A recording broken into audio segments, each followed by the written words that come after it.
You know, in terms of looking at Dr. Paul and looking at his candidacy, it's the area that I had the most questions about and the area that I had to educate myself in regard to.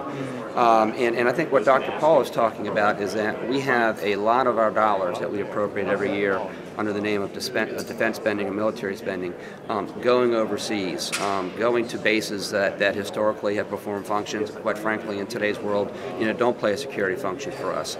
And I think I know what he's talking about are bringing these troops back to the United States and having them on bases here. He's not calling for any personnel cuts.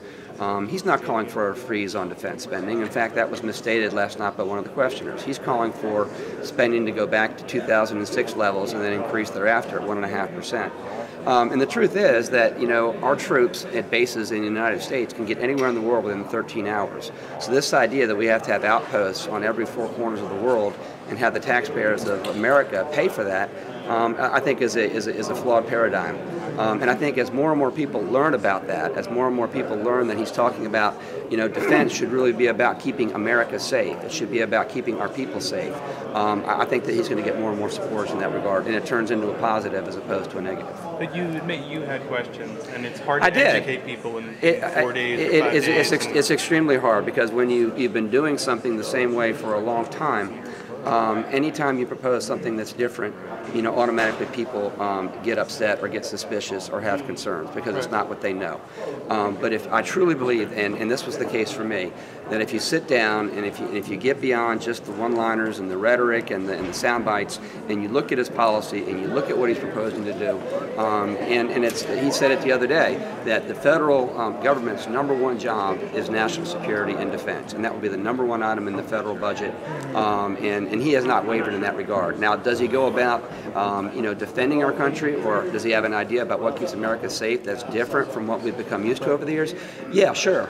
But I think that's all part of the education process.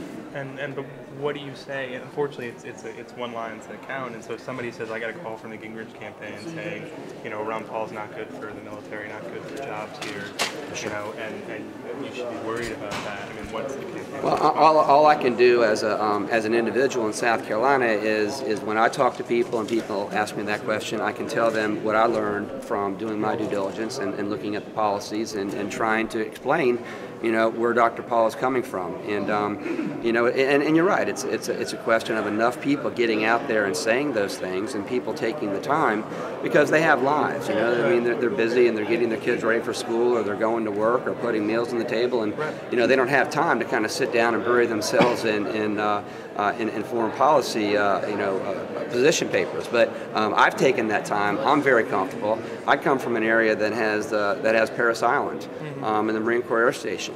A very strongly military community, and I have no doubt whatsoever that Dr. Paul is committed to the defense of this country and to our troops. What about the issues on